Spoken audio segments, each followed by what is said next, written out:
Sa Lapu-Lapu City, nabali ang tuong Tiil sa 24 anyos nga production worker sa PEZA. Samtang nagmaneho kini sa iyang motorsiklo, gikan sa Barangay Agos, padung unta sa Barangay Maribago, kadlawon kagahapon. Matod sa Lapu-Lapu City Police, self-accident ang nahitabo kay way gikasugat nga sakyanan ang naasoyng motorista.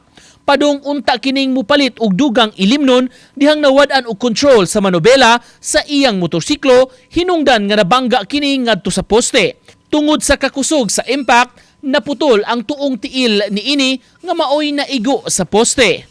Mga siguro to tungod sa nakainom na siya, pasibola to nakatulog o na wag tangan, wala na siya ka-control sa manobela, mo to siyang nabangga siya sa poste. Katong poste nga steel nga poste. Pagida siya sa ambulansya, diditso na sa private hospital sa Mandawi, idadaan na to ay ang right foot nga naputol. Pero asop na wala pa ta kasiguro nabalik ba to yung tiil or padayon na itong ma-amputate na siya.